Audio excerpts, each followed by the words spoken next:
This is Jordan Tower with JT News. Make sure you smash that like button, smash that subscribe, and let's get right into the news. Well, I don't know what's going on here. NBA Youngboy, who has a relationship with Akademiks, says that, you a bitch along with your industry friends. I love this stuff. It turns out the same every time. Now, Akademiks had put out that him and Lil Durk are cool again. Like they squashed their beef.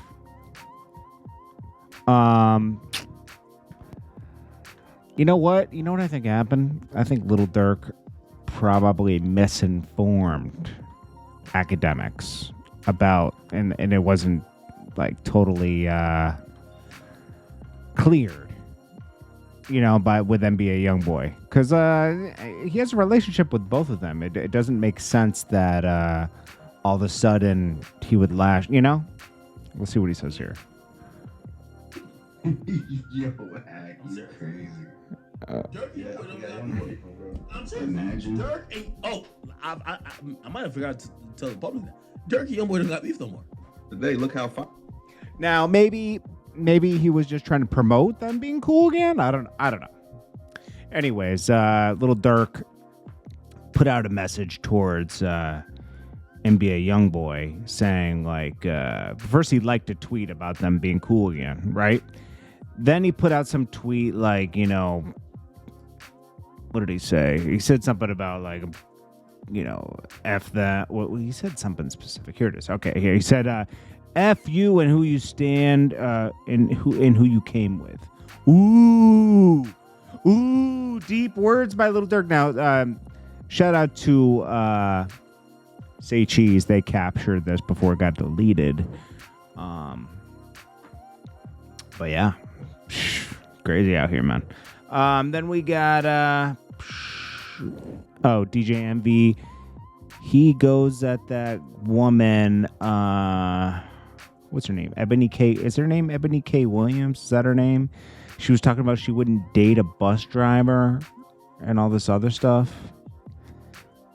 She's from Love and Hip Hop. She's also a lawyer, and she has a media platform now. And she quickly ran up to the Breakfast Club when she started buzzing over this. She wouldn't date a bus driver. She said, I'll date the guy who owns the bus, but not the bus driver. Envy corrected her and said, hey, these are my fans you're talking about. Some people drive buses and this, and they have goals in mind. Maybe they have goals to retire at 35 from being a bus driver because you only have to do a certain amount of years. And then they have a double paycheck because they can go work somewhere else and make, double paycheck because they'll have a pension at that point. He made a lot of good points, and I'm glad he did, because you can't just go around belittling people. If that's not your type, you don't have to. I would never judge a bus driver. Why alienate somebody like that? There's hardworking people in this world. It just shows me she's never worked hard. I've worked, the 9-to-5 jobs. I've done it all. And I respect hard work. I respect someone driving a bus. I respect somebody picking up trash. I respect somebody stocking shelves. These are people that make society move forward. They might not want to do what you do or I do. They do that. And that's fine. It's their choice. We don't belittle somebody. Everyone has the people they match with, I wouldn't date a girl that did OnlyFans. There's nothing wrong with doing OnlyFans, but that's not my cup of tea. It doesn't mean I go, hey, screw all girls that do OnlyFans. It's like, it's just not my cup of tea. She said, she should have just said, that's not my preference. But I respect it. And it was a nice way to answer that. But, she showed her true colors. Shout out to 1090 Jake. He gets in, go to his channel. I'm sure he'll post up a full interview with Ralo. But, here's a little snippet, of him just getting Ralo's side of the whole snitching story. And who better to go to than 1090 Jake, where he could break down paperwork and everything. Fully agree that his brother is editing, cropping out everything and putting things in the wrong place like it's a motherfucking song. His brother has moved words from one place to one another.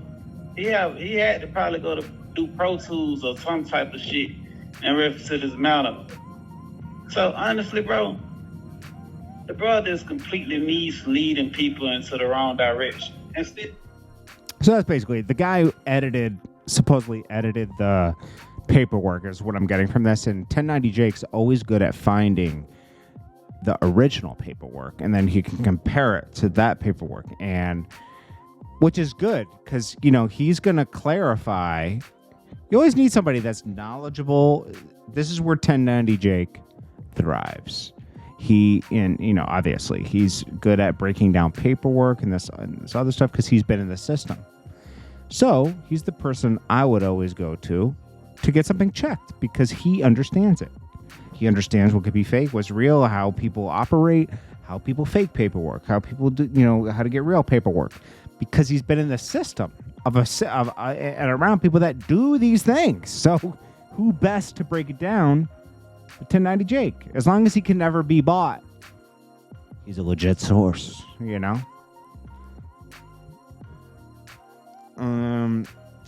What's his name? Jay Hood from Chicago says that Lil Durk's really just a sleazeball. He asked him to. King Von asked him for $100 once to loan him $100 to go get Jay Hood some jeans or something, and he said, "I don't know, folk," and then he gave the money to somebody else that I don't know. It's like weird stories. And here we got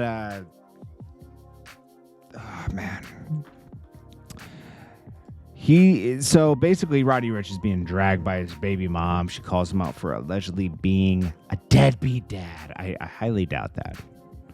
But, she's got to make it good. But he might have wanted to kick her out of the house. But that's their issue, but now it's public, so it is what it is. I think that's it for right now. This is Jordan Tower with JT News. Make sure you smash that like button, smash that subscribe button, and I will check you guys in the next one. Peace.